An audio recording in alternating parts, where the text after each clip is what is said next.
সকলের জন্য অনেক অনেক শুভনন্দন, শুভ কামনা। আমি মনে দুঃখ নিয়ে করছি, কারণ এত নাম বাদ দিয়েছে মানুষের।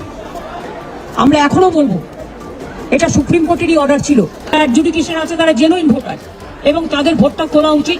এটা সুপ্রিম কোর্টই বলেছিল যে তারা ট্রিব্যুনালে বাদবাকি লোকেরা যাবে এবং ট্রিব্যুনালে সেটেল হবে। তাহলে ফ্রোজেন করে দেওয়ার মানেটা কি, এটা আমার মাথায় ঢুকছে না। আমরা এটা নিয়ে আবার যাব, আবার বিচার চাইব। চতুর্থবারের জন্য ভবানীপুর আসনে মনোনয়ন পেশ করলেন তৃণমূল সুপ্রিমো মমতা বন্দ্যোপাধ্যায়। বুধবার সকালে আলিপুরের সার্ভে বিল্ডিংয়ে মনোনয়ন জমা দেওয়ার পর বেরিয়েই আবেগঘন বার্তা দিলেন তিনি।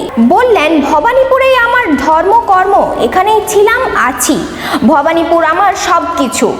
এর মধ্যেই আবারও এসআইআর তালিকা থেকে নাম বাদ যাওয়া নিয়ে সরব মমতা। সাফ জানিয়ে দিলেন, আবার সুপ্রিম কোর্ট যাব। 2026-এর বিধানসভা নির্বাচনকে সামনে রেখেই ইতিমধ্যেই ঝোড়ো প্রচার শুরু করেছেন তৃণমূল নেত্রী। মঙ্গলবারও একাধিক সভায় অংশ নিয়েছেন তিনি। আজ সকাল 10:30 নাগাদ কালীঘাটের বাড়ি থেকে মিছিল শুরু হয়। হাতে দলীয় পতাকা, বেলুন, উৎসাহী কর্মী সমর্থকের ভিড়ে জমজমাট হয়ে ওঠে রাস্তা। সেই বিশাল মিছিল নিয়ে পৌঁছায় আলিপুরের সার্ভে বিল্ডিংয়ে, আর সেখানেই সম্পন্ন হয় মনোনয়ন পেশ। আমি ছোট্টবেলা থেকে এখানেই আছি, এখানেই থাকি,